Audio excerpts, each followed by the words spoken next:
All right, so I request you to stay on with us as we track further updates coming in. China's foreign ministry has now responded to Donald Trump's statements on Chinese students.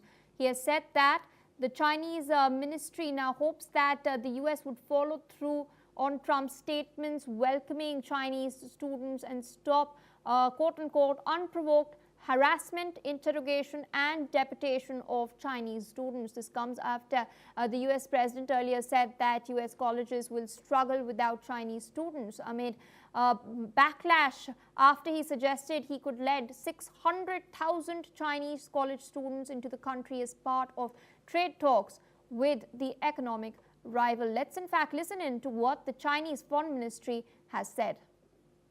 教育交流合作有助于增进各国人民之间的交往和了解。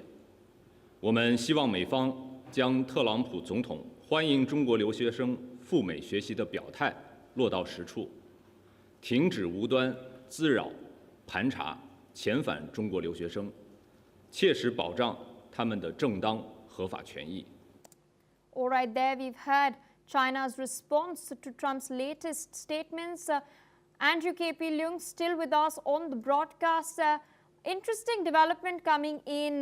Foreign students who study in American universities bring in a lot of money for these universities and thereby the American economy at large. Trump is, of course, trying to strike a deal with China and negotiations are underway, but it seems that he has extended an olive branch stating that he could let 600,000 Chinese college students into the country. Meanwhile, we're seeing a lot of backlash on social media as far as this is concerned, especially with Trump's voter base, the MAGA voter base. How do you think this will now proceed from here?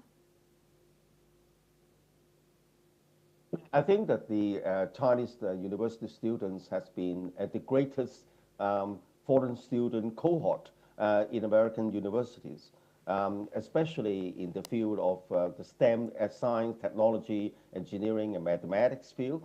And of course, China has obtained a great deal of benefits in terms of training its scientific manpower. On the other hand, it's bringing, as you rightly pointed out, a great deal of revenue for the American universities. However, don't forget that Trump, before his about turn of letting more Chinese students into the United States to study, in the beginning, I mean, only about a couple of months ago, he was targeting Chinese students. He wants to impose a lot of scrutiny and restrictions on Chinese students' access to American universities. He thinks that the students are stealing U.S. technology. Now it's about turn, because I think he's got better advice that the Chinese students, not only are they bringing a financial benefit to American universities, but they are going to enrich the academic ecology in terms of research, and the American scientists and researchers get a great deal of benefit from interaction with China's the best and brightest. So the more of China's best and brightest visit the United States, the more they could enrich the academic ecology, and also that the more they be exposed to a lot of Americans' strengths in terms of an open society, in terms of